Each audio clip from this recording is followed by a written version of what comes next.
mute, Manuel.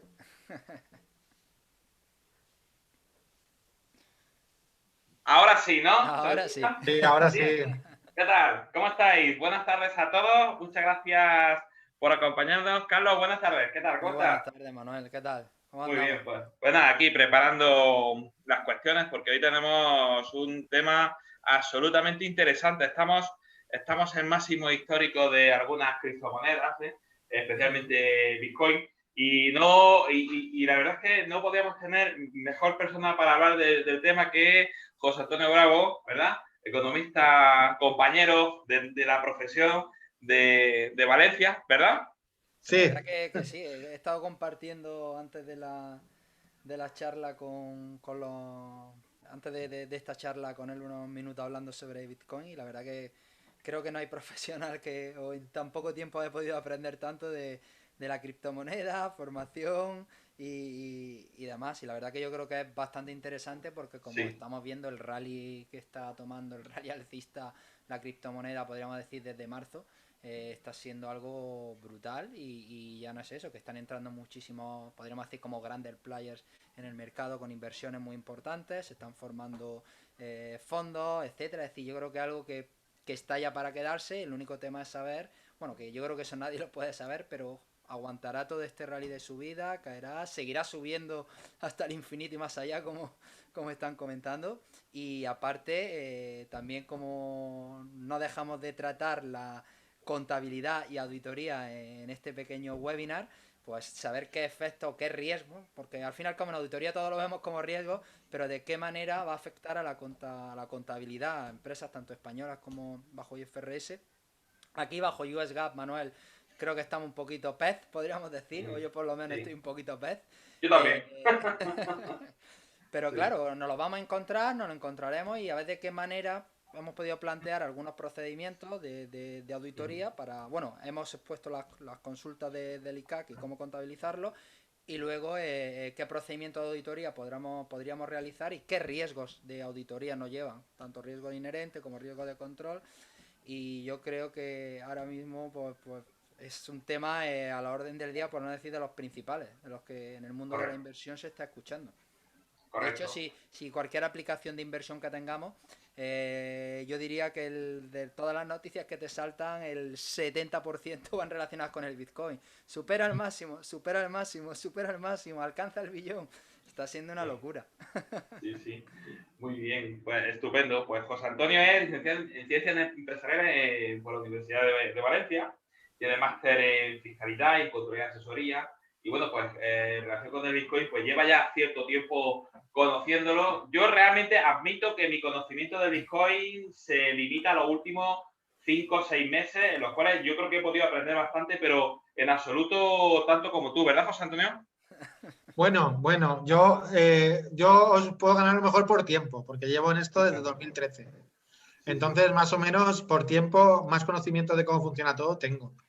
Pero bueno, hay cosas incluso que cuestan, ¿eh? Después de 8 años de saber de Bitcoin, hay cosas incluso que cuestan a veces saber cómo funcionan, porque tiene muchas aristas.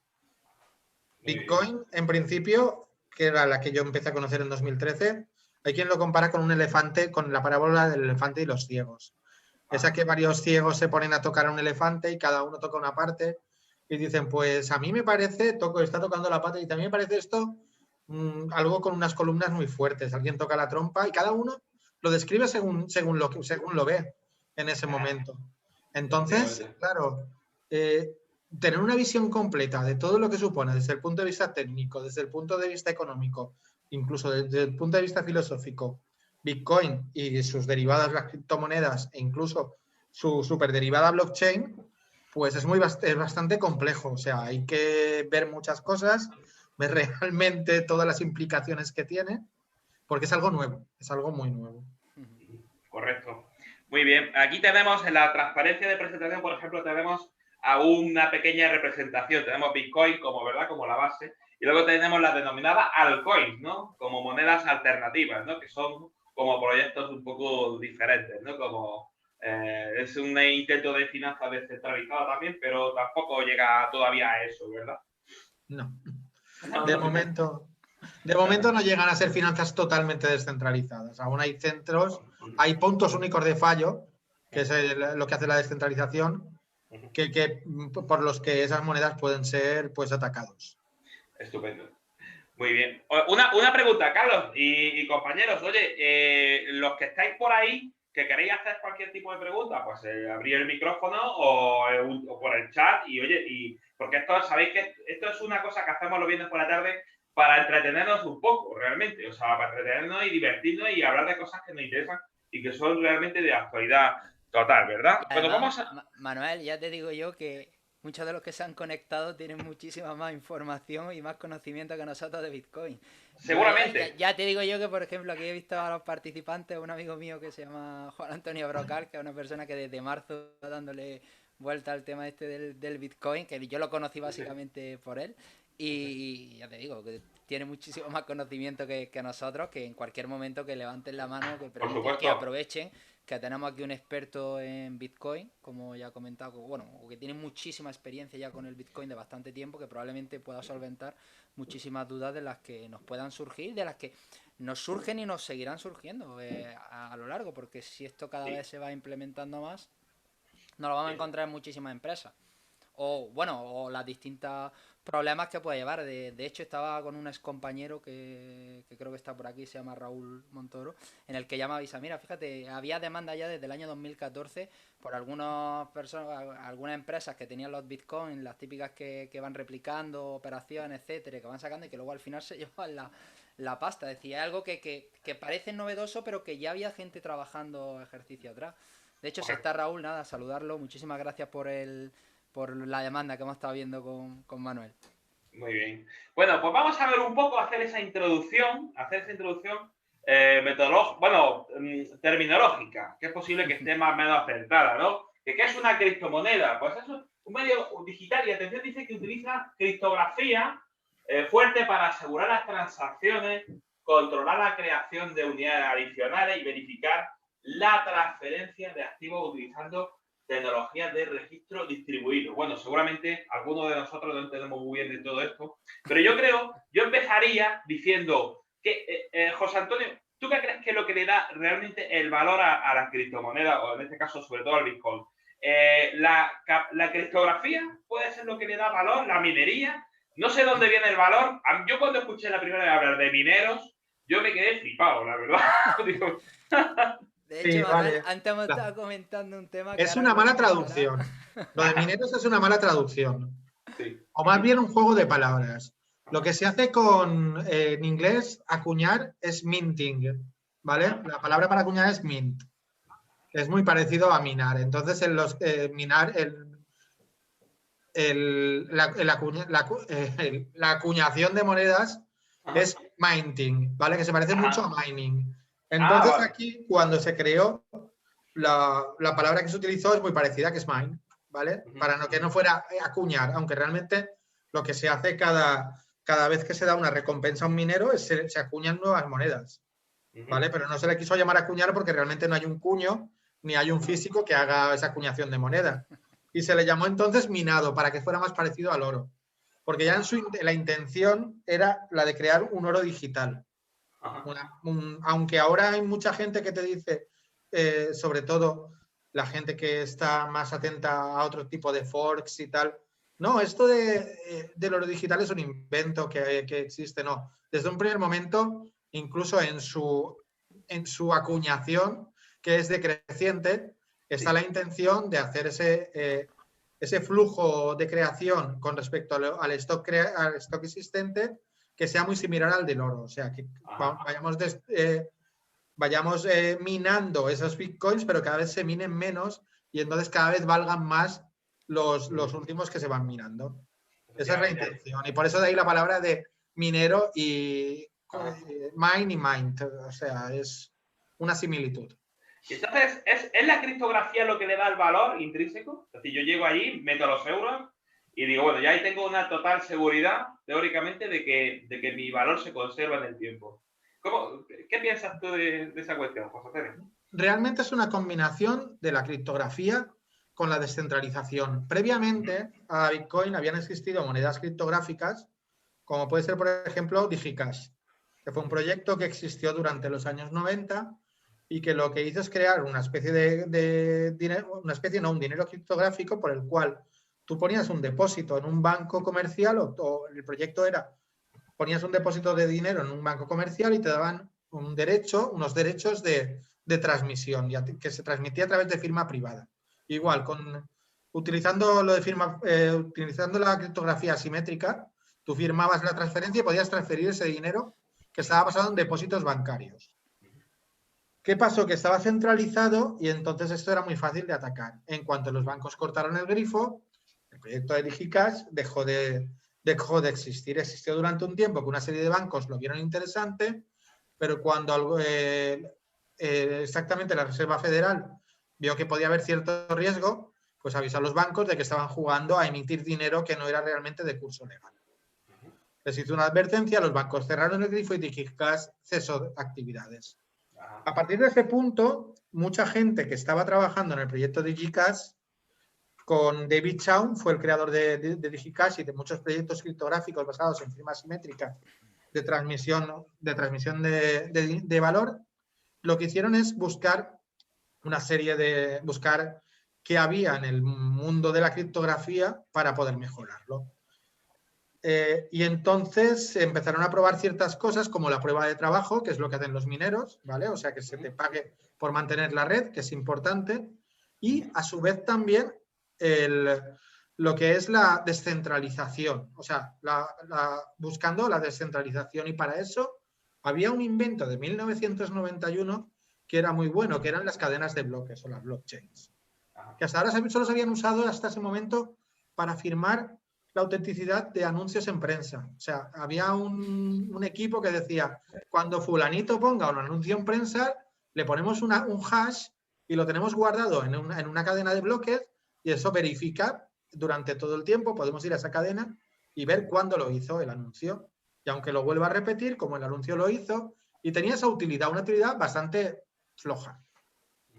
¿Qué hace entonces Bitcoin? En el white paper combina lo que sería la criptografía con la prueba de trabajo, que es un método que se creó para evitar spam en correos, pero no se ha utilizado nunca para eso. O sea, si quieres algo te tiene que costar y entonces tiene que haber un trabajo hecho que sea difícil de crear, pero fácil de verificar, ¿vale? A través de la criptografía simétrica. Entonces tendríamos criptografía simétrica, prueba de trabajo y la blockchain, la descentralización a través de la blockchain. Esa sería una combinación de varias tecnologías que lo que hace es crear un activo muy peculiar como es Bitcoin, ¿vale? En el que además unen, que no tenían por qué haber hecho así, la creación de una forma decreciente de la moneda, ¿vale? Hasta llegar a un límite en el que ya no se puede crear más moneda. Y también la existencia de un consenso, ¿vale? Lo que hay en Bitcoin es consenso. Nadie elige las reglas, sino que hay unas reglas y la gente se adapta. Esto es como cuando juegas al Monopoly. O sea, cuando vas a un campeonato de Monopoly, tú tienes unas reglas o a un campeonato de ajedrez. Tú vas ahí, tienes unas reglas. Tú no puedes decir, ahora vamos a cambiar las reglas, sino que tú aceptas las reglas por consenso. Entonces juegas al ajedrez. Que quieres jugar de otra forma y dices, todas las fichas se van a mover hacia adelante de uno en uno, de dos en dos, y has creado las damas. O sea, son distintos consensos, distintos protocolos, distintos juegos. ¿Vale? Entonces se combinan una serie de cosas y lo que consiguen es hacer esa genialidad, como me gusta a mí llamarla, que es Bitcoin.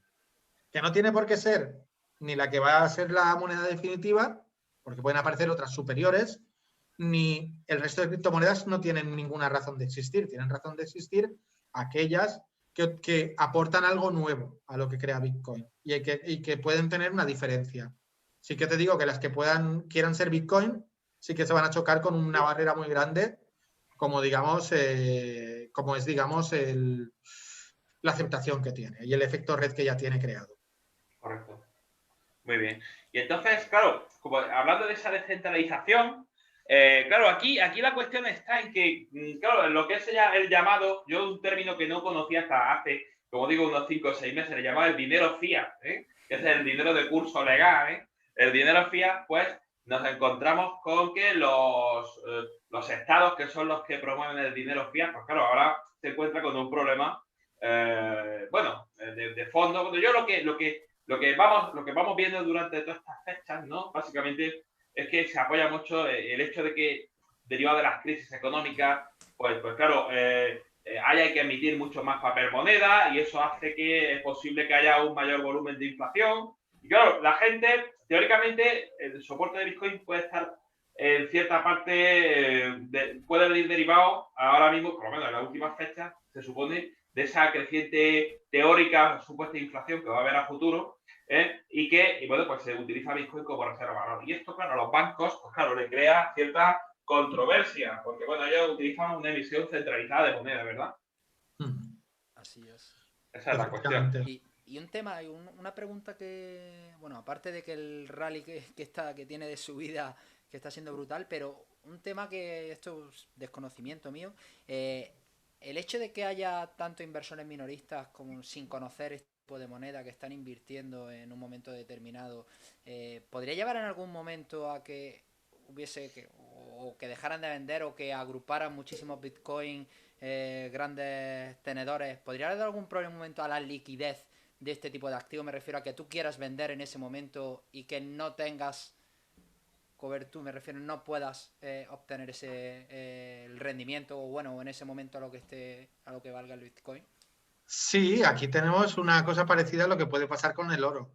En la medida en que la gente quiera atesorar este activo y se convierte en una reserva de valor, lo que nos encontramos es con el problema de que el precio indudablemente va a tender a subir. O sea, en la medida en que la oferta se retrae, el precio va a empezar a subir.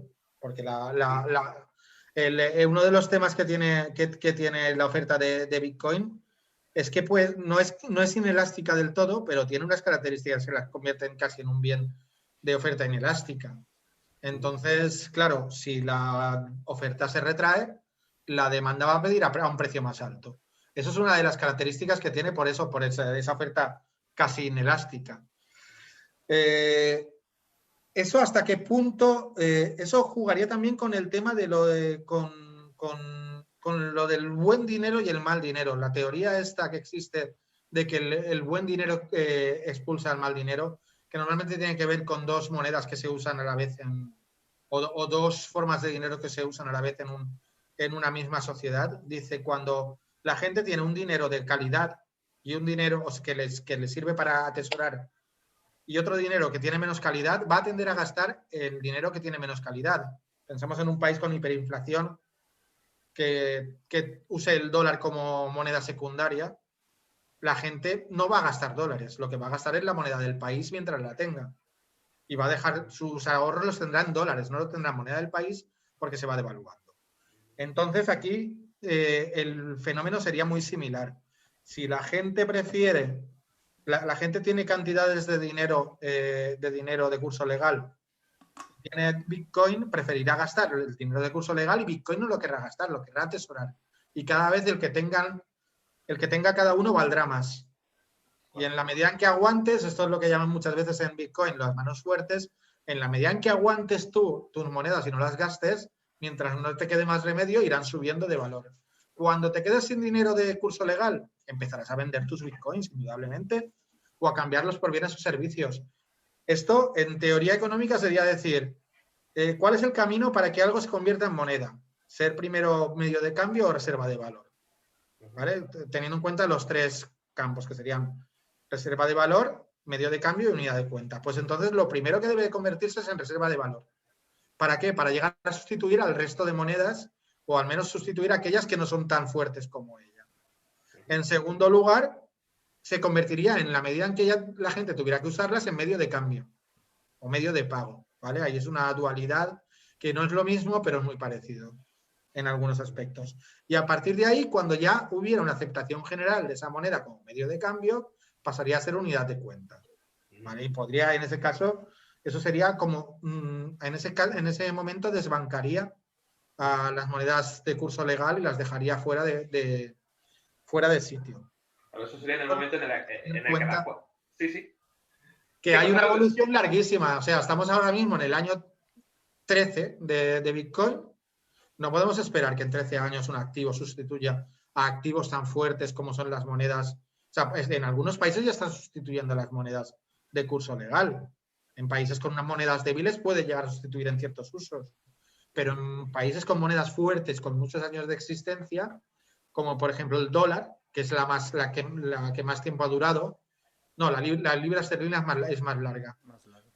La duración de la libra esterlina es mucho más larga. Pero bueno, a esas monedas o al euro que tiene cierta fortaleza como coalición de muchas monedas, es muy difícil que las desbanquen. Yo creo que va a ser una evolución de siglos, seguramente. No va a ser de hoy para mañana.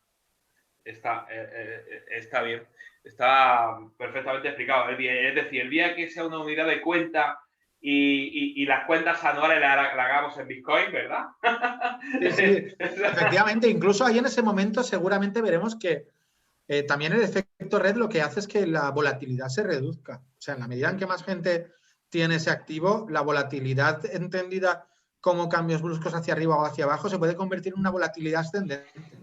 O sea, en una volatilidad creciente, como podía tener la del oro, que de una forma u otra lo que va consiguiendo es que el precio es una volatilidad buena, entre comillas. Los tenedores acumulan cada vez más valor. O sea, lo que pasa es que todo esto es muy... Hay que verlo con mucha perspectiva y también hay que ver todos los pros y contras que tiene. Correcto. Sí, Carlos, di tú. Estaba pensando porque estaban preguntando aquí.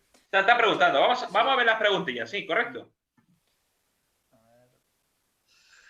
Vale. Tenemos una de Raúl Montoro que es interesante. Que la estoy leyendo yo aquí también, que dice, de todas las criptomonedas actuales, ¿cuáles son las que más valor ofrecen y las que más futuro tienen? Vale, ahí tenemos que jugar con una cosa que es la impermanencia o el efecto Lindy, no sé muy bien cómo se llama, que es cuando algo ha durado muchos años, eso Taleb lo explica bien en alguno de sus libros como Antifrágil. Las pirámides de Egipto han durado 5.000 años, pues es muy fácil que duren 5.000 años más, ¿vale? Porque tiene una impermanencia bastante grande. Un edificio que está 120 años levantado es muy fácil que dure 120 años más, algo que lleva 5 años, pues podemos decir que 5 años más puede ser que dure, pero más no lo sé. O sea, existe esa especie de efecto de la impermanencia de las cosas. Pero bueno, todo eso puede cambiar. Lo que pasa es que, claro, que las que más valor ofrecen a día de hoy, como tenemos que mirar el tipo de valor que ofrecen. Valor como reserva de valor, la que mayor valor ofrece indudablemente es Bitcoin. Valor para usos adicionales, tenemos una moneda como Ethereum, tenemos una criptomoneda. Yo no lo llamaría criptomoneda porque no es realmente su uso no es una criptomoneda, sino sería más bien ser como una especie de ordenador mundial donde se acumulen cláusulas contractuales que sean ejecutables automáticamente. El objeto de Ethereum no es convertirse en dinero per se, sino es ser la gasolina que sirve para que esos contratos funcionen. Otra cosa es que el activo en sí pueda utilizarse como en cobros y pagos, pero bueno, que sería como hablar de que los cigarrillos en una prisión pueden servir como medio de pago y no son dinero. O sea, tenemos que tener en cuenta todos esos propósitos. Hay otras criptomonedas que hacen... a mí es que el término criptomoneda me da un poco me gusta más hablar de criptoactivos, que también es un término que se utiliza, porque es que hay diferentes criptoactivos con diferentes propósitos. Todos no pretenden ser monedas.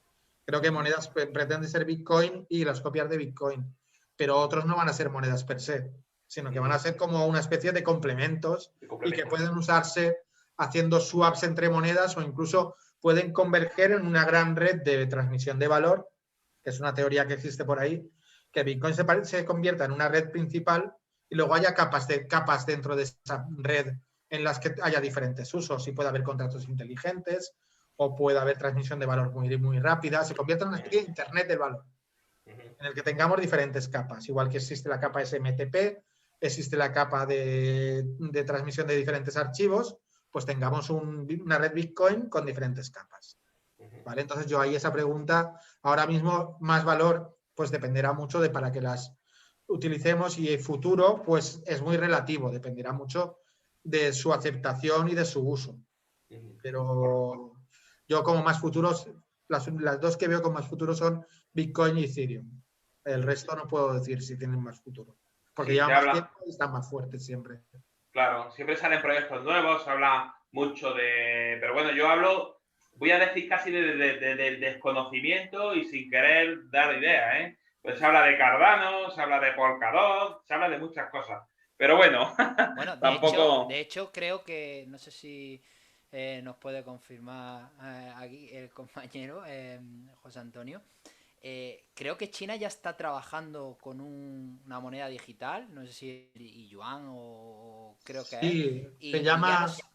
Ujú.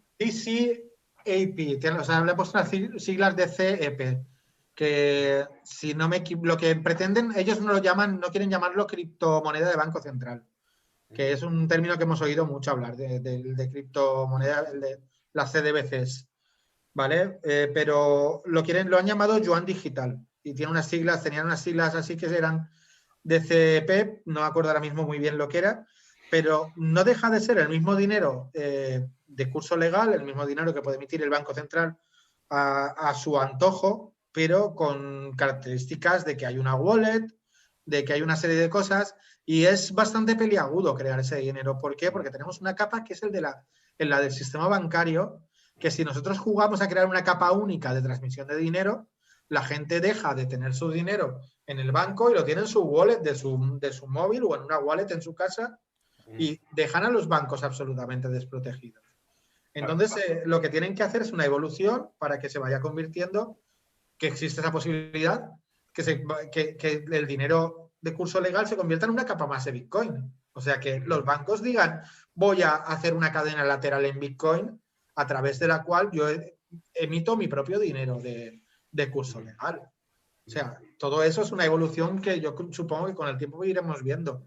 Pero en principio, claro, ¿qué fallos le vemos a una moneda digital de Banco Central? Que cómo se van a mantener cómo se mantiene la red. Se mantiene por obligación. ¿Quién la mantiene? El Banco Central y los bancos comerciales, porque no hay recompensas, como hay recompensas de minado. No hay un incentivo. Entonces, si no hay un incentivo, ¿con qué propósito va a mantener la gente esos nodos de esa red de moneda digital del Banco Central? Todo eso hay muchas cosas ahí que están pendientes de que se definan y que tenemos que ver cómo se van definiendo. Muy Mira, bien. aquí había una pregunta que están contestando ya porque decía, ¿tenía algo que ver en todo ¿tiene algo que ver en todo un proyecto que ha ido el Banco Central Europeo del Oro Digital? Como ya nos has contestado, pero bueno, Manuel, si quieres seguimos por la siguiente, que hay bastantes preguntas, que creo que Sí. es Jordi. A ver, un segundito. A ver, había por aquí alguna pregunta. A ver, decía Jordi. Buenas, tengo una duda que no acabo de entender. Sé el tema de los bloques se cierran con una media de cada 10 minutos, cada uno, y cada vez que se cierra es lo que obtienen los miners por prestar su servicio en la actualidad de la red, en actualizar la red, o así lo tengo, o tengo así entendido. Vale, lo voy a explicar, que esto del minado es un poco complicado. Esto del minado es bastante complicado incluso de explicar. A mí me ha costado mucho tiempo entenderlo, pero esto es una especie de lotería o una especie de juego en el que tienen que adivinar un número que está entre 0 y la dificultad, ¿vale? Ahí tienen un tramo y van probando entonces con un hash, ¿vale? Con un número alfanumérico, a ver si se acerca a ese número en digital, pero normalmente les va a salir muy alto porque va a ser un número muy bajito, va a ser un tramo entre 0 y un tramo bajito. Y van a salirles muchas veces combinando, lo que hacen es ir haciendo hashes, no sé, voy a explicar lo que es un hash, ¿ves? Por eso es muy complicado. Un hash es una especie de resumen en X caracteres alfanuméricos de un texto cualquiera, ¿vale? Entonces lo que cogen son las transacciones y las hacen en hash, en un hash que se llama, en un hash de 256 caracteres alfanuméricos, ¿vale? Que se hace con una función que se llama SHA-256. Van resumiéndolos y van haciendo una cosa que se llama árbol de Merkle, que es un árbol de hashes. Y van hasheando de dos en dos las transacciones y las van metiendo en hashes y consiguen un tronco del árbol, ¿vale? Van subiendo las transacciones, van bajando y aquí consiguen un resumen de todas las transacciones 2 a 2. Resumen de 2, resumen de 2, resumen de 2 y van haciendo un árbol. Cuando lo tienen eso se calcula rapidísimo. Ahora parece que es muy largo, pero se calcula prácticamente al segundo, ese hasheo. Cuando tienen hecho el árbol, lo que hacen entonces es comparar eso con un número que van a poner y entonces miran si el número les coincide. ¿No me coincide? Voy cambiando de número porque ya tengo todas las transacciones hasheadas en el bloque. Pruebo y hay un montón de ordenadores probando. Cuando uno acierta y llega a ese intervalo, dice recompensa y cierra bloque. Y entonces va transmitiendo que ha cerrado un bloque. Hasta que no hay 100 confirmaciones más, 100 bloques más, no le van a admitir el bloque. Por si hubiera alguna vez otro que lo ha hecho a la vez, que alguna vez ha pasado que dos mineros han minado a la vez. Un bloque, hay muy pocas posibilidades, porque hablamos de 2 elevado a 256 de que se dé una posibilidad, pero como hay un intervalo pequeñito, puede ser que alguno caiga en algún número cercano al intervalo y consiga el bloque. La transmisión toda esa es muy rápida. ¿Vale? Entonces, cuando lo tiene y ha minado el bloque y se confirma que es el nuevo bloque, que se confirma al cabo de 100 bloques más, le dicen, toma tu recompensa por haber minado el bloque. Y crea un nuevo bloque en la cadena, que lleva, en el hash, lleva todas las transacciones, el hash de todas las transacciones, el número que ha puesto para intentar lograrlo y el hash del bloque anterior. Lleva ahí y hace otro hash. Y ese es el que va probando. Ajá. Joder. ¿Vale? Es bastante complicado. ¿Vale? A veces complicado. sí que se ve cuando ya lo has leído varias veces o lo has visto, te lo han explicado varias veces, se ve. Sí, pero es bastante complicado. Luego esa dificultad va ajustando cada 14 días. Que 14 días, si tenemos en cuenta que son 10 minutos, creo que son unos 1.200 bloques. Entonces, cada 14 días la dificultad cambia. Y dice, como se han hecho los bloques en más de 10 minutos de media o en menos de 10 minutos de media, pues la velocidad va cambiando, sube o baja. Si se hacen en más de 10 minutos de media, la dificultad baja. Si se hacen en menos de 10 minutos de media, la dificultad sube. Y entonces eso va añadiendo nuevos mineros porque la dificultad baja o expulsándolos porque la dificultad sube. O sea, es un juego ahí de... Ahí entra mucha teoría de juegos en la parte del minado, de me interesa seguir minando, no me interesa seguir minando. Mi equipo es mucho más rápido y sigo minando, mi equipo ya se ha vuelto muy lento y necesito un equipo más rápido. O sea, es bastante complicado el minado.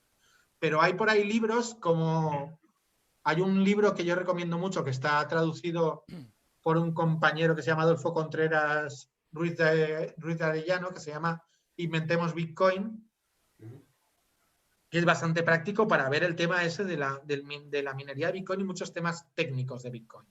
Los explica con un lenguaje muy sencillo que incluso gente que no sabe matemáticas puede entenderlo.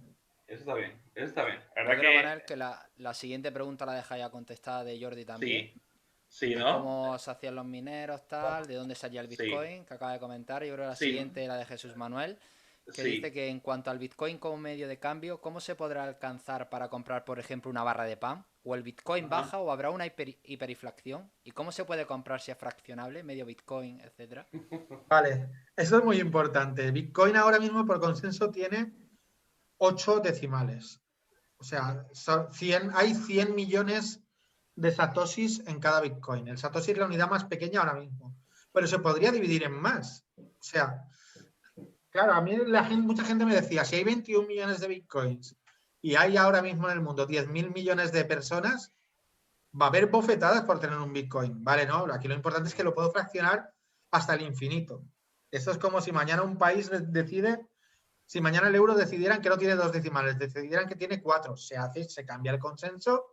O sea, se cambia la ley y se hace y empieza a tener 4 decimales. Casualmente en la moneda de curso legal, como va aumentando siempre de capital, no hace falta. Incluso vemos que en países pasa el fenómeno contrario, que cada vez la multiplicamos más, como podemos ver, por ejemplo, en Venezuela, o podíamos ver el famoso caso de este país africano que está al lado de Sudáfrica, de un país que tenía 10 trillones, ¿sí? Tenía 10, sí, efectivamente. Tenía billetes de 10 trillones de dólares. Era alucinante. O sea, pues aquí es al revés. Lo que va a haber que hacer es irlo fraccionando cada vez más. Claro. Intentar que se puedan hacer fracciones indudablemente y medio Bitcoin. Fíjate, 100 millones de unidades en un Bitcoin. Y hay algunos sitios, en Venezuela, por ejemplo, ya ha pasado que un satoshi ya vale varios bolívares. O sea, habrá que fraccionar seguramente para que... Y entonces eso se va haciendo con la tecnología, se va haciendo creando nuevas capas, como por ejemplo esta Lightning Network, que es una capa que se hace con contratos inteligentes entre dos personas. Que lo que puedes, ahí ya lo que te evitas son muchas fees, mucho coste de transacción que ahora tiene el Bitcoin es alto. Cuando yo transmito a través de Lightning Network con un contrato, yo tengo un contrato inteligente firmado entre Manuel y yo, en el cual yo deposito, por ejemplo, 100.000 pesetas en Bitcoins, o sea, 100.000 pesetas, perdonad. Estoy en otro planeta ahora mismo. Sí. Vale, yo deposito 100 euros en Bitcoin y lo que hago es hago transacciones con Manuel, pero no cierro esos 100 Bitcoins, no se los o sea, esos 100 euros en Bitcoin no los transmito, sino que digo, ahora te doy 5 euros, ahora te doy 7 euros y te los apunto. Cuando se agoten los 100 euros, cerramos la transacción y te paso los 100 Bitcoins, pero mientras tanto es como una libretita de un bar o antes de los kioscos. Y Claro. cuando llegue el tiempo, o sea, y si no, cuando pase cierto tiempo, miramos el balance cómo está y si a ti te he traspasado 25 y a mí me quedan 75, 25 para ti, 75 para mí. ¿Vale? Es un contrato inteligente que a través de él además se pueden hacer nodos y puedo decir, si yo no tengo hecho un contrato con Carlos, pero Manuel sí que lo tiene, yo lo transmito a través de Manuel. A Manuel le paso 5 y desde Manuel van 5 a Carlos. O sea, es un sistema que crea una segunda capa en Bitcoin para que haya mucha más, se pueda comprar el pan y se puedan comprar cositas de una forma muy rápida. ¿Vale? Entonces son capas que se van creando. Es muy interesante todo el desarrollo que está habiendo a través de Bitcoin porque crea ese tipo de inversiones que son muy útiles, la verdad. Y tú imagínate un dinero que no tenga fricción y que se pueda transmitir desde cualquier parte del mundo, que yo pueda comprar una cosa que vale 100 euros a cualquier parte del mundo sin necesidad de que tenga comisión del banco, comisión de PayPal o comisión de cualquier tipo. O sea, esa es la cuestión, claro. Esa es la cuestión, correcto. Vamos a pasar a ahora resolvemos algunas preguntillas más para que no se nos vaya mucho el tiempo. Bueno, y aquí un poco simplemente la importancia de las criptomonedas, muchos pequeños inversores, sobre todo me preocupa mucho el tema de que, no es que me preocupe, sino que en cierta forma, no sé si decir que me alegra o no, pero yo supongo que me alegra que el grind de inversores institucionales estén entrando. Luego, empresas que buscan financiación emitiendo criptomonedas. También hay entidades que emiten criptomonedas. Y luego, claro, lo que estábamos hablando, también lo podía alguien en el chat, realmente es como una especie de reserva de oro digital, ¿no? O sea, que es un poco lo que está llamando la atención en este entorno teóricamente inflacionario. Claro, indudablemente el que haya empresas que estén y fondos de inversión, como por ejemplo Grayscale, y que estén apostando por invertir en Bitcoin, es un tema bastante interesante porque lo que hace es que ya mucha gente empieza a considerar que no es una broma, que no es un juego, no es algo especulativo, que están cuatro informáticos jugando a ser Dios y a crear una moneda, sino que es algo que ya se van viendo cada una de las características y de las cualidades y se va aceptando. Hay una persona que para mí está haciendo una labor divulgativa, sobre todo en lengua, en inglés, que es muy importante, que es Michael Saylor. Sí. El CEO de MicroStrategy, de la primera empresa que realmente ha comprado Bitcoin como reserva de valor para la empresa. Correcto. Entonces, Michael Saylor ha hablado con Stefan Libera, que es un divulgador muy bueno, y ha creado un curso gratuito para empresas para que comprendan lo que es Bitcoin y cómo les puede ayudar a resguardarse de valor, a hacer una especie ser una especie de hedge asset, ¿vale? De activo de reserva ahí que tienes de resguardo, que te puede hacer una cosa parecida a lo que hacen ciertos instrumentos financieros sin ser un instrumento financiero. O sea, resguardarte en un caso de inflación, ser una especie de seguro.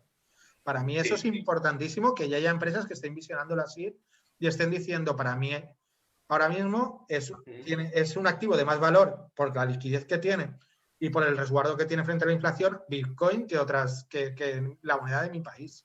O sea, es algo que esa labor Michael Saylor hizo un seminario para empresas, solo podían ir CEOs de empresas y CFOs, y tuvo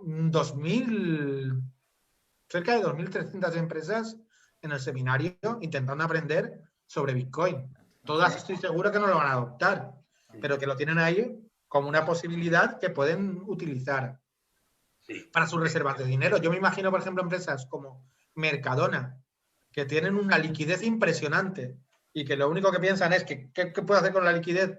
Hacer un nuevo supermercado, o invertir en lo que sea, que esto puede ser un descubrimiento grandísimo si no lo ven como algo especulativo. Y pueden pensar, tengo una liquidez impresionante que si la tengo 3 años va a perder un 6, un 7% de valor, y si la tengo en Bitcoin, ¿cuánto valor puedo ganar? Efectivamente. Sí. Yo, antes de empezar a hablar contigo, José Antonio, Carlos y yo decíamos, ¿qué probabilidad hay de que un Estado... Yo voy a decir lo que yo le he dicho a Carlos y quiero saber lo que hablamos con Carlos y quiero saber tu opinión. ¿Qué probabilidad hay de que llegue un Estado como Estados Unidos y diga, vamos a prohibir el Bitcoin? Pero claro, yo ya digo, vamos a ver, vamos a prohibir el Bitcoin. Si MicroStrategy, que es una empresa que cotiza en bolsa, ha comprado Bitcoin y la SEC no ha dicho nada, si la bolsa de Toronto el otro día aprobó un ETF y no se ha dicho nada, si poco a poco inversores, por ejemplo, Square también está comprando y no se dice nada, entonces supongo que es que hay cierta... nos puede transmitir cierta tranquilidad de que esa adopción está aceptada por los reguladores. Efectivamente, yo creo que todo eso da mucha seguridad en la medida en que, y declaraciones incluso de gente de peso que trabaja o ha trabajado en la SEC, como Hester Pierce, que llegó a decir que lo veía como un activo bastante interesante. O que, por ejemplo, en la Unión Europea está diciendo la señora Lagarde que le parece que Bitcoin tiene bastantes cosas que pueden ser interesantes. O sea, cuando ya todo este tipo de declaraciones se dan, es porque ya no lo ven como un juego, sino que lo ven como algo que está creciendo y en lo que hay que entrar.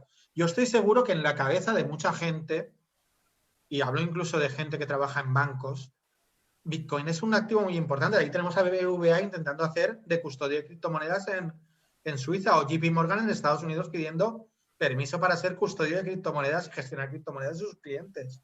O sea, ya están viendo que las posibilidades monetarias están. Y a veces es mejor, como hemos visto con Internet. Internet se acogió en su momento con miedo, luego con precaución y al final vamos a intentar participar en esto y vamos a domesticarlo. Como explica un libro muy interesante que leí de un politólogo venezolano. Explicaba cómo Internet había pasado de ser una amenaza para los estados a ser algo que lo han domesticado de una forma u otra, y con Bitcoin estoy seguro que van a intentar lo mismo. O sea, al principio miedo, luego pasaremos un poco las fases de Kubler-Ross, esas de negación y de ira y todo esto, y acabaremos por la aceptación, o sea, por el decir, bueno, vamos a usarlo, vamos a tenerlo como un activo que podemos utilizar y que podemos utilizar incluso sus características técnicas para crear nuestros propios activos. Correcto. Yo creo que todo eso va a ser una evolución paulatina, sin prisa, pero sin pausa, que se va a dar poco a poco. Muy bien. Bueno, vamos a ver... Yo te digo una cosa, Manuel. Aquí necesitaríamos un webinar de 2, 3, 4... Es terrible, 2, 3, 4 horas, porque de hecho Antonio, hay algunas preguntas que ya la ha contestado, por ejemplo, de Juan Brocal, mi amigo Juan Brocal, que había estado, que entendía que era ya reserva de valor, que ya es, ¿no? Y aparte decía que en cuanto a medio de cambio, que había empresas como Tesla que ya lo aceptaban, o que tenían la intención de aceptarlo, que ya la ha contestado en ese momento. Y nada, pues vamos a seguir un poquito avanzando y luego que contestamos la última. Sí. Bueno, esta tarde, justo antes de conectarnos, pues he encontrado esta foto y fijaros cómo los activos con mayor valor capitalización del mundo, cómo ya está ya aquí el Bitcoin, como el octavo, y pisándole, no te voy a decir que le pise los talones, pero está ya cerquita de la placa. O sea, bueno, ya por supuesto están todos estos de Amazon, Microsoft, Saudi Aramco, y el oro pues está muy lejano, pero bueno, está ahí, está ahí, y oye, pues vete tú a saber esto cómo va a terminar, ¿no? Una pregunta. Yo no sé, yo no quiero especular en absoluto. Ahora mismo está sobre 55. Y yo, claro, a mí me maravilla pensar, pero yo no quiero sino pensar eso que dicen algunos locos, que esto puede llegar, algunos locos o que entienden, porque yo a lo mejor yo no entiendo. Pero hay gente que dice, el TAF 55 va a llegar a $500.000, $1.000.000. Yo no sé hasta qué punto eso puede ser verdad o no. ¿Tú qué piensas en ese sentido, José Antonio? Y sobre todo en base a qué. En base a qué, efectivamente. O sea, vamos a ver, el valor de algo es pues, lo da su utilidad. ¿Vale? Lo da su utilidad, aunque siempre hay una parte de especulación. ¿En base a qué podemos decir que Bitcoin va a llegar a 1 millón de euros? Yo he visto en base a que pueda llegar a ser un sustitutivo del oro. Sobre todo el tema es hasta qué punto la gente va a querer más acumular Bitcoin que oro. ¿Vale? Hoy por hoy vivimos en un mundo en el que llevamos como 7.000 años en que el oro es una reserva de valor. ¿Vale? Y en 13 años, de pronto, el Bitcoin ha llegado a un valor de 1 billón, de euros. ¿Es el valor real? ¿La gente lo está realmente queriendo con esa utilidad de, primero, reserva de valor y luego medio de cambio? Yo creo que ahora mismo hay un componente especulativo que no podemos dudar, ¿vale? Y por eso podemos hablar de que, igual que pasó en 2017, puede haber una parte de Bitcoin que se vea afectada por esa volatilidad y que de pronto un día nos encontremos con que en vez de valer 54.500, nos encontremos con que vale 50.000, ¿vale? Y te veas un bajón de 4.000. Pero es que en 2017 vivimos una situación parecida. Ahí estaba en 20.000 y nos parecía a todos una barbaridad en 20.000 dólares. Pero claro, luego corrigió. Pero lo curioso es que la subida de entonces había dejado pequeña ya las subidas de 2014, que habían sido subidas a 1.000 y a 1.200 dólares. Entonces el fenómeno del halving ahí es importantísimo, porque en la medida en que se reduce la creación de nuevos bitcoins, pero la demanda sigue siendo creciente, pues entonces el valor va subiendo. Claro, el halving es que cada 4 años, no son 4 años, son los bloques. Cuando se crean determinados bloques que se crean en un plazo de 4 años, la recompensa que se le da a los mineros se reduce a la mitad. Claro que entonces dices, si le están en la mitad de lo que vale, los mineros todos saldrán corriendo. Pues entonces ahí es donde juega lo de la dificultad. Claro, los mineros desconectan máquinas porque ya no es rentable, se mina con menor dificultad y entonces más gente puede conectar sus máquinas porque es más fácil conseguir una recompensa. Es todo teoría de juegos al final. O sea, la gente entonces, el minero, para pagar sus gastos tiene que vender bitcoins y entonces, como tiene una reserva de bitcoin, los vende y entonces el precio, en cierta manera, sí, se va retroalimentando todo. Se va alimentando y todo depende mucho de la demanda que sea creciente. Si la demanda llega a ser decreciente, pues igual se tiene que ir corrigiendo. Y lo importante al final es, como yo muchas veces bien digo, no ver el gráfico a una perspectiva de 1 año, ni de 2, ni de 3, sino a largo plazo. Y a largo plazo, Bitcoin siempre ha crecido. Siempre. No he visto ningún momento en el que Bitcoin haya ido hacia abajo en el largo plazo, sino que siempre en el largo plazo está creciente porque la demanda cada vez es mayor, porque es que esto depende del conocimiento. Es como en una red social. Llegará a un tope, pero todavía no sabemos el tope. Por ejemplo, Facebook sabemos que tiene un tope. Crece la población, pero hay otros sustitutivos de Facebook que la gente utiliza. La gente se va a Instagram o se va a TikTok o se va a otras redes que se crean nuevas. Ahora la gente le ha dado por irse a Clubhouse. A hablar aquí. Clubhouse, sí. Se ha dado a la gente a irse a Clubhouse y es la red social de moda. Pues lo que dure esa red. Pero Facebook sigue teniendo la ventaja de ser no el primero, porque el primero fue MySpace, pero tiene la ventaja de tener ya un público consolidado y que más o menos lo mantiene. Pues aquí igual, en la medida en que Bitcoin mantenga su público y la demanda vaya aumentando poco a poco, no tiene la desventaja de una red social que hablamos de, oye, que es que la privacidad, que es que las fake news, aquí no hay fake news ni privacidad, sino que lo que tenemos es el valor que se va acumulando. Correcto. En la medida que ese efecto de Metcalfe vaya subiendo, vaya haciendo aumentar el precio, pues tenemos que suponer que en el largo plazo se va a mantener. Que puede bajar, que puede aparecer una moneda mejor que Bitcoin, o que Bitcoin se puede paralizar en su en su desarrollo? Pues dependerá mucho de muchas cosas. Ahora mismo hay empresas que están pagando un dinero al año a desarrolladores de Bitcoin. Están diciendo, te pongo una beca de $80.000 para que desarrolles. Para que desarrolles esta parte o desarrolles esta otra parte. Eso es importantísimo. Porque si ya existen empresas que están financiando el desarrollo, ya se va a retroalimentar. O sea, crece el precio, aumenta el desarrollo, aumentan las ventajas, es todo más asequible, aumenta el número de clientes, más empresas empiezan a financiar y eso se convierte en una bola de nieve enorme. Eso es lo que tenemos que tener en cuenta. Muy bien. Muy bien, muy bien. Estupendo. Bueno, vamos a ver, sí, pues vamos a pasar por encima. Ya estamos viendo que Hacienda va a controlar más con declaraciones, ¿verdad? Que es un tema que está ahí. O sea, que no... Bueno, ya hay que liquidar Hacienda por las ganancias, no es algo nuevo, pero... Siempre ha habido que liquidar Hacienda. O sea, que no es algo nuevo, simplemente porque, como siempre, el Bitcoin se ha visto como algo así, los que no conocen bien el tema, como algo mucho como algo encubierto y tal, como que, ¿verdad? Como que con mucha... Pues eso. Pero seguro que lo pagarán con gusto. Claro, Se ha visto como algo muy libertario, ¿vale? Ahí hay una confusión que a mí me gusta hablar de una conferencia que da Jesús Huerta de Soto, que es uno de los principales teóricos en España y en el mundo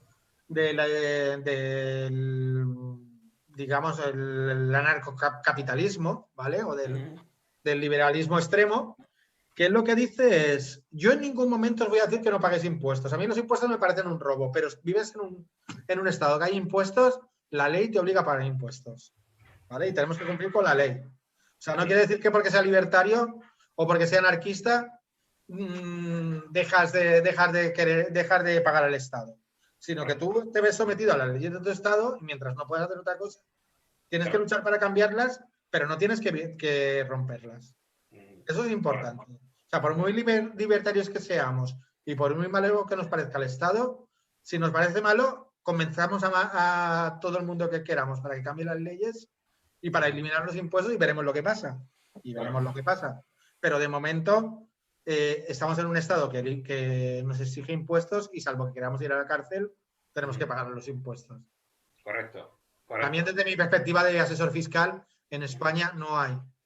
Yo creo que no hay, o están contados con los dedos de la mano la gente que está en la cárcel por no pagar impuestos. Sí, eso es cierto, ¿eh? Eso, no hay muchos así. Bueno, vamos a ver algún tema vamos a ir rápido, porque por ejemplo, los emisores de criptomonedas de España, pues bueno, supongo que igual que todos los países, pues tienen que contabilizarlo en existencias. Aquellas que no venden, aquellas que están ahí pendientes, y luego, pues por la venta ordinaria, pues una cuenta 700, ¿no? Una cuenta de ventas normales y ya está. Aquí el problema va a estar en qué se considera el valor neto de realización, ¿no? Que es un poco el problema, ¿no? Desde el punto de vista contable, ¿no? No sé cómo lo ves.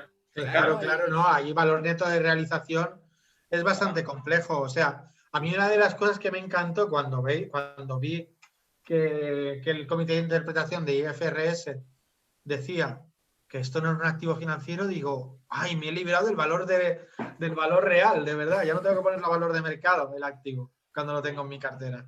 Claro. O sea, es un respirón, o sea, porque lo tengo a valor de coste. Entonces, claro, el valor neto de realización. ¿Qué sería valor neto de realización? Sería el valor que se va creando en cada uno, o sea, el valor que yo he puesto para la venta de esas criptomonedas. Claro, ahí tendría que decir, ¿a qué precio las estoy emitiendo yo esas criptomonedas? Estoy diciéndole a mis clientes, entre comillas, o a mis compradores que voy a vender la moneda. Eso sería para mí el valor neto de realización y ese valor sería el que lo tendría que poner con el emisor de criptomoneda. Sí. Me han hecho esa consulta varias veces. Sí, porque ha habido alguna empresa que ha emitido tokens y me ha dicho, ¿qué valor le pongo? Digo, el primer valor de venta que des. Claro. Y es con descuento o con descuento. Pero le pones el primer valor de venta. Que luego las vendes en una segunda fase a más precio, pues bueno, pues vas a tener un beneficio, pero tu primer valor de venta, tu primer precio que tengas, y si lo haces en metodología de oferta, igual, el primer precio que te den va a ser el que vas a poner. Y a partir de ahí ganancias y pérdidas. Muy bien. Luego, en cuanto a los inversores en criptomonedas, siguiendo un poco la filosofía que dice también IFRS, pues claro, esto es en principio, según la NIC 38 lo valoras a coste como un activo intangible. Correcto. Claro, solo en principio, habría que ver hasta qué punto se puede considerar que hay un mercado activo, ¿no? De acuerdo con el valor razonable, ¿no? En este caso, Claro. ¿no? Ajá. Claro, no, pero al decirte activo intangible ya el valor razonable desaparece. Entonces dices, a valor de coste. O sea, yo ahora lo que bueno que tiene MicroStrategy es que tiene un activo y pasa como los inmuebles. Como le pasaba a veces a BBVA con los inmuebles. Que tenías un inmueble en balance que tenía un valor en libros de 100.000 euros, pero luego te ibas a tasar el activo y decías, oye, que este activo valía 100.000 euros cuando lo construyeron. Pero ahora vas a venderlo y vale 2 millones de euros. Pues claro, tienes que hacer salvedades. Estoy seguro que tienes que poner en la memoria, vosotros que sois auditores lo sabéis mejor, tendrás que poner una nota en la memoria en que diga, el activo tal es un activo de tales características y su valor real difiere mucho de su valor de coste. ¿No? De coste, Algo que comenta, yo creo que al fin y al cabo es la importancia de las NIF o de la IFRS, tanto como habías comentado, Manuel, la NIC 38 como NIC 16, es que hay dos métodos. Está el método del coste y el método de la revalorización del inmovilizado. Bajo PGC en España no tendríamos ese problema, porque como bien sabemos, se contabiliza el coste. Al coste. Pero claro, bajo IFRS también depende del método que adopte la empresa y el que decida, porque ya sabe que como adopte un método de revalorización, todos los activos que están metidos en ese mismo epígrafe debería hacerlo con lo mismo, es decir, utilizando la revalorización. Y en este caso, el valor razonable que a mí se me ocurre o que yo vería es la cotización que tiene en ese momento el Bitcoin, que si a 31 de diciembre, porque cierra los activos financieros, equivale a 55.000 euros, 60.000 euros, lo que sea, pues ahí tendría un valor en el que incrementaría el valor del activo, incrementaría las reservas de la compañía, pero a su vez, perdonad, tendríamos un pasivo por impuesto diferido por las posibles ganancias que ese incremento de valor en tu reserva de revalorización te está produciendo ese activo. Correcto. Bajo PGC no tendríamos ese problema, como hemos comentado previamente, mi coste y ahí está. Bueno, y luego otra cosa, calcula tú si el activo se deteriora, ¿por qué consideras que una cosa se deteriora? Porque claro, el sí, eso lo hablábamos antes, Carlos y yo. Claro. O sea, demostrar que el activo se ha deteriorado, tendríamos que necesitar un informe técnico que dijera, esa moneda nunca va a volver al valor anterior. Es casi imposible. Nadie te va a decir. Es como decir que el oro, si tienes oro en las tres esbal de la empresa, decir, no, el oro ha sufrido un deterioro irreversible. ¿Cómo? ¿Cómo vas a demostrar que el oro ha sufrido un deterioro irreversible? Ahí con las características físicas, sí. O sea, se nos ha estropeado el oro y ahora pues se ha borrado el sello y no lo vamos a poder vender igual. Tendremos que venderlo por fundir y tal. O sea, ahí sí. Pero en un activo intangible, ¿cómo demuestro yo? Hablábamos, Carlos y yo, por ejemplo, del tema de por comparar activos intangibles, por ejemplo, los derechos sobre la emisión o sea, los derechos de las canciones de Shakira. Ahora los compra una empresa. Sí. Claro, ahora valóralos. Dime qué valor tienen. Ostras, tienes que hacer una estimación. Porque ahí no hay mercado. No puedes decir, no tengo oferta y demanda, sino que tengo que decir, pues yo calculo que con los flujos de caja esto valdrá tanto y tanto. Y cada año tienes que hacer la misma estimación. Teniendo en cuenta lo que has ingresado por esos derechos, hacer la misma estimación. O sea, los activos intangibles son una complejidad tan grande que muchas veces para valorarlos es complicado. Y que también lo digo, Manuel, y que yo lo veo así, que la única manera de poder valorar esto, aunque sea un intangible y veamos la proyección, es valor de cotización en el momento de cierre, que eso sí sabes que es un valor razonable donde hay parte independiente y terceros que son independientes a nosotros, donde se está negociando ese mercado y es como pasa al fin y al cabo, aunque no un activo financiero como tal, según dicen, pero no deja de ser en un mercado donde hay parte independientes que están cotizando ese determinado activo que tenemos en el balance y ese sería el precio en el momento o bajo mi punto de vista el valor razonable que tendría en ese momento. Sí, correcto. Bueno, vamos a irnos porque ya estamos prácticamente en 3 minutos. Vamos a cerrar el tema, un tema que a mí me preocupa mucho, que es dice mi libro, que es la auditoría, O sea, bueno, tenemos aquí varias transparencias, pero simplemente vamos a hablar del tema de la seguridad, ¿no? Porque claro, tenemos la seguridad en cuanto a que, bueno, pues ahora está muy de moda que dice, ¿dónde compras Bitcoin? Pues en Binance o en Coinbase, que hacen de wallet o Safe. Pero, por ejemplo, pues a la gente ahora está comprando lo que se llama el Ledger Nano, que es una especie de pendrive, no sé exactamente cómo es, ¿no? Pero es como un pendrive que te guarda las criptomonedas, ¿no? Parecido, ¿no? Sí, Bien. bueno, perdona que te haga una corrección, ¿eh? Eso es una, Sí. una cosa que todos tenemos en la cabeza que decimos, en la billetera guardo mis monedas. No, Sí. en la billetera lo que guardas es la firma privada que te permite mover ese dinero. Porque las monedas no están, las monedas solo están en la red. Entonces dices, yo aquí tengo, por ejemplo, 3 bitcoins en mi Ledger Nano. No, en este Ledger Nano tengo el derecho a mover 3 bitcoins de un sitio a otro. No tengo los bitcoins, tengo el derecho a moverlos, porque tengo la firma privada que me permite llamar a la firma pública para que me los pueda mover en la transacción. ¿Vale? Eso es un concepto que yo quiero mover mucho a la gente porque muchas veces dicen, yo guardo mis bitcoins en un Ledger Nano. No, tú guardas la firma privada que te permite mover los bitcoins en un Ledger Nano. Por eso lo de que es un activo muy especial, que no lo podemos categorizar con los términos que muchas veces utilizamos. Está muy bien. Y luego me quería ir a la parte, por ejemplo, ya pasando un poco de este tema, porque claro, en el tema para los inversores, a la hora de verificar, claro, vamos a imaginar que yo soy un inversor en criptomonedas y yo a mi auditor no le quiero decir que tengo Bitcoin, ¿eh? Pues entonces, claro, cuando yo reviso las cuestiones, claro, me tengo que encontrar el tema de si, por ejemplo, yo no sé si tú lo habrás visto, pero nosotros que tenemos que mandar las cartas a los bancos y a todo el mundo para confirmar saldos, ¿eh? Yo no sé si de este tipo de entidades responde a ese tipo de cartas o no, o dice, no, esto es algo totalmente y aquí no podemos dar esa información. Y pasamos. Porque claro, ahora pongámonos en el pellejo del auditor de Tesla que llega y dice, oye, 1.500 millones de dólares en Bitcoin. Y llega en el balance, ve, ¿cómo compruebo yo esto? ¿Este tipo de entidades contestarían una carta? ¿Conoces ese tema? Vale, Porque si lo te tienen en pones a pensarlo y exchanges, dices, oye, es importante. esto tiene fácil respuesta. Los exchanges van a estar prácticamente obligados a lo mismo que están obligados los bancos. Cada vez más vamos a ver que van a tener las mismas obligaciones, porque son terceros de custodia. ¿Qué es lo que hacen los bancos? Un banco es un tercero de custodia de valor. Pero las wallets, ahí, como he dicho, las wallets lo que hace es guardar tu clave privada.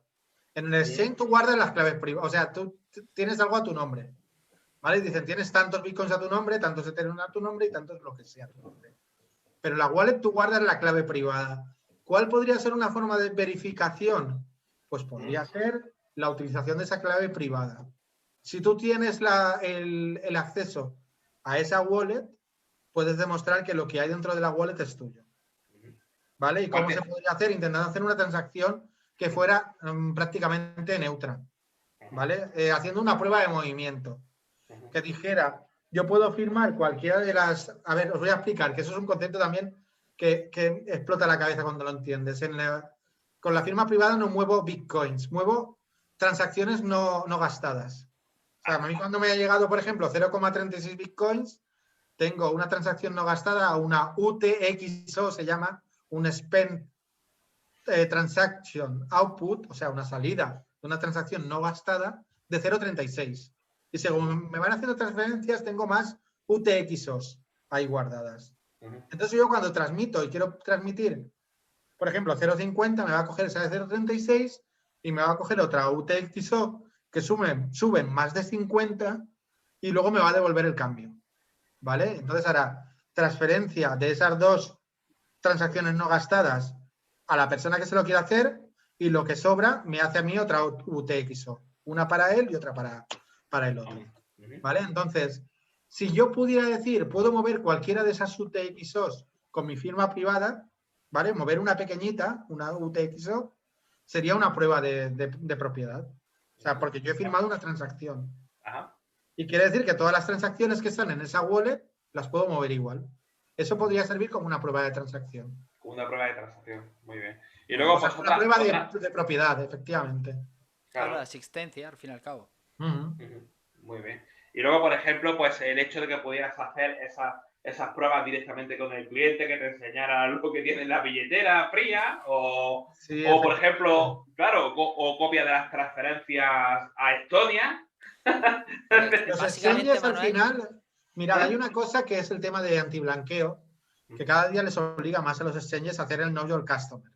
El Know Your Customer es un coñazo para el usuario, pero al fin y al cabo es una prueba de que hay algo ahí, de que y además es una forma que utilizan los servicios de blanqueo o los estados a través de sus entidades de blanqueo, en España SEPLAC, para evitar que sujetos peligrosos que tienen puestos en listitas no puedan hacer ciertas transacciones. Por ejemplo, que familiares de políticos no puedan entrar en ciertas, o sea, familiares que los políticos no puedan hacer ciertas cosas o que ciertos sujetos, vale, el tema es el blanqueo, es un mundo aparte, que hay sus especialistas y ellos saben más que nosotros. Entonces, en la medida en que tienen registrado a todas las personas que hacen transferencias de más de 1.000 euros, tú puedes pedir información y yo creo que cualquier estado podría decir, a través de una rogatoria, un auditor podría decir, la empresa tiene en el exchange tanto dinero. ¿Me puede mandar usted un justificante de que tiene tanto dinero? Lo harían encantados. De hecho, tú puedes sacar de cualquier exchange la prueba y hay cuentas de empresa en los exchanges. Ahora bien, los exchanges, ahí hay una pregunta muy buena que me dice que hay comisiones de todo. Claro, porque es que todo esto está hecho para eliminar todos los intermediarios. El exchange no deja de ser un intermediario, pero es un intermediario necesario en la medida en que tenemos que pasar muchas veces de dinero a criptomoneda. Entonces, pues necesitamos cumplir con una serie de normas. Alguien me dice aquí mismo una cosa muy buena, porque ha hablado de un exchange que siempre es bastante sospechoso, que es Binance. Binance es un exchange que no está en ningún lado, porque son muy descentralizados. Y transparentes, sí, yo estoy seguro que si alguien le pide, porque se ha dado el caso, que si le pides un extracto de movimientos o si le pides en un momento determinado lo que tienes, que te lo certifique, te lo van a certificar porque va a ser uno de los servicios que van a dar. Entonces, yo creo que es una de las cosas que vamos a ir viendo. Vamos a ver exchanges mejores y peores, que igual que vemos también en el tema financiero, vemos que cuando tienes una inversión en una entidad que está en España o Reino Unido, no es lo mismo que si lo tienes en una de las Islas Caimán, que no conoce ni su padre, y le pides informes para la auditoría. Le dices, oye, que es que la empresa que estamos auditando tiene informes en su exchange y dicen, ¿a mí qué me cuentas? O sea, te pasan de ti.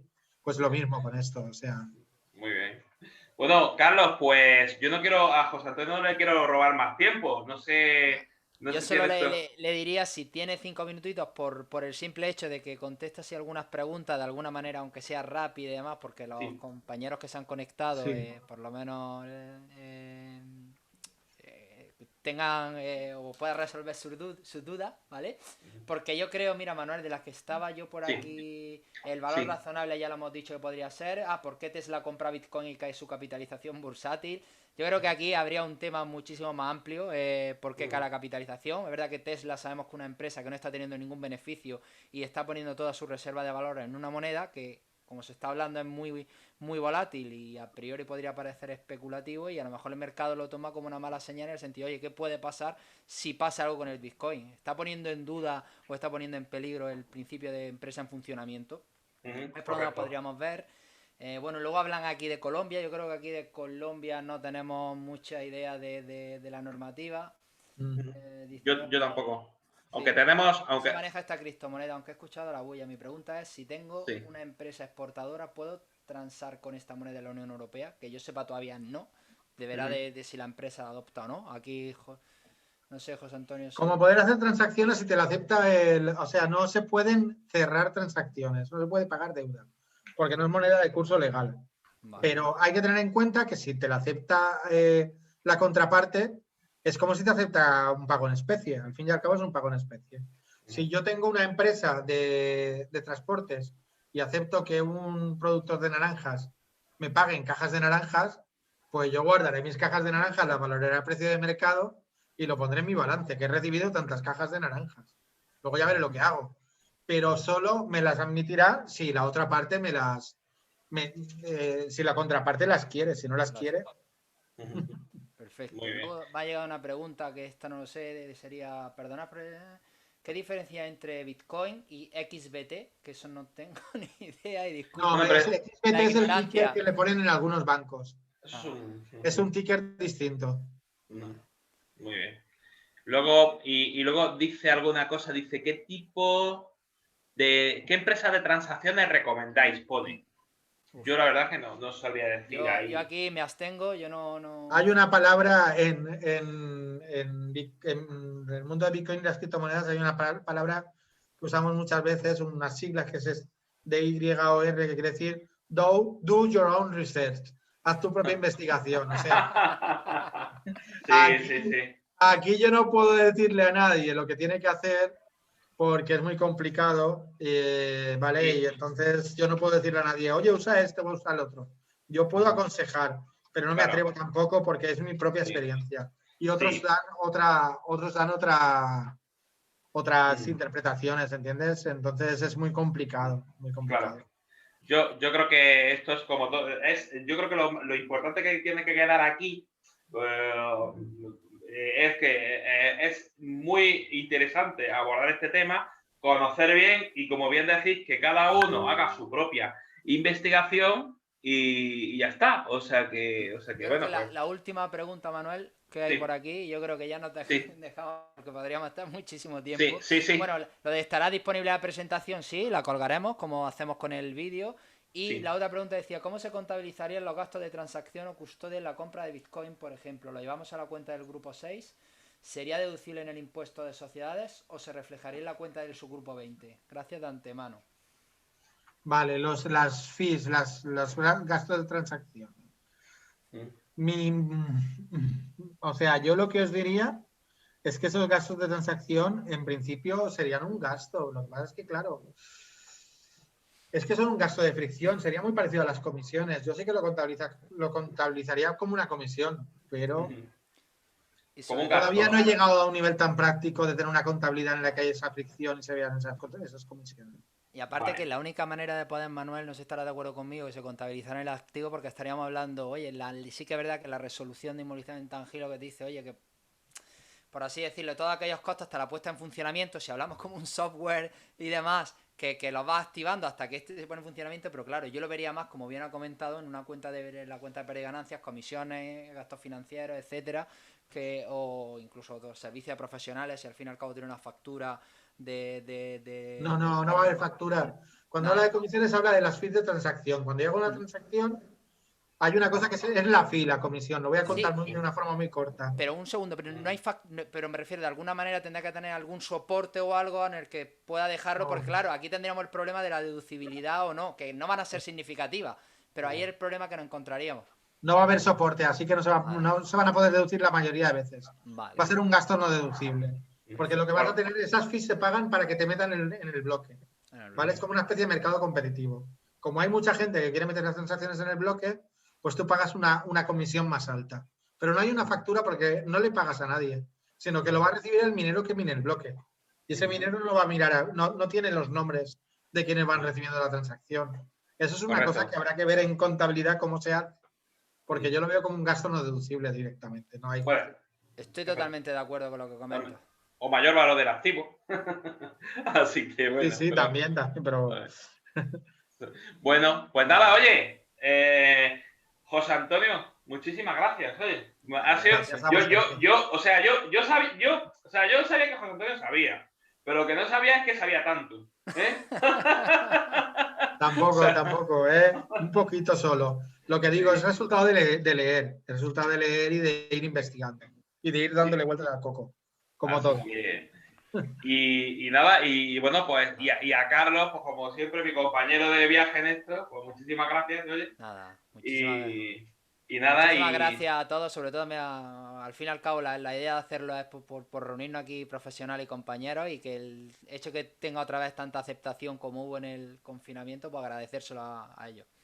Muchísimas gracias, y os voy a poner la musiquilla del final, como siempre, y nada, y nos vamos a descansar un poco, ¿verdad? Que también es el viernes, el tal. A ver, el momento de la cerveza. A ver un segundo, a ver si la encuentro. ¿Dónde está? Aquí está. Bueno, venga, hasta el viernes que viene. Muchísimas gracias. Cuidaros. Gracias a vosotros. Gracias. Venga. Hasta luego. Chao. Hasta luego.